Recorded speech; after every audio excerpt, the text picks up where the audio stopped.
In today's video, I'm going to teach you how to remove a data source from Google Looker Studio, whether you're cleaning up an old report or replacing a connection that's no longer needed. The process is quick once you know where to look. Before we begin, remember that removing a data source detaches it from the current report, but it doesn't delete the underlying dataset or connector from your account. Any charts or controls that relied on that source will stop working until you connect a new one. Start by opening your browser and going to lookerstudio.google.com.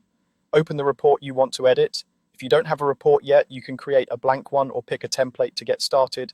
Make sure you're in edit mode so you can access all the settings you need. At the top of the screen, find the menu bar and click Resource. This menu is your hub for report level settings, including data sources that are attached to the report. From that menu, choose Manage Added Data Sources. A panel or dialog will appear listing every data source currently connected to this specific report. You'll typically see the source name, its connector type, and other helpful details that make it easier to identify the correct one. Next, select the data source you want to remove. Take a moment to double check you've chosen the right one, especially if your report uses multiple sources with similar names. It's a good practice to think about which charts or pages depend on that source so you're not surprised by broken components later.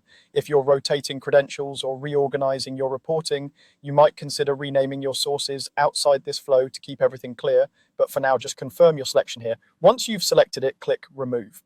Looker Studio may display a warning explaining that any charts, tables, or filters using that source will no longer display data. That's expected. After removal, you'll see those elements show errors until you reconnect them to a different data source. This step helps keep your report clean and avoids accidental use of outdated or incorrect connections. A couple of quick tips as you wrap up. If you don't see the resource menu, you may be viewing the report instead of editing it, or you might not have edit permissions.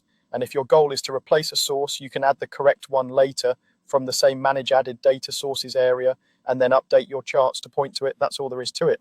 You've successfully removed a data source from your Looker Studio report.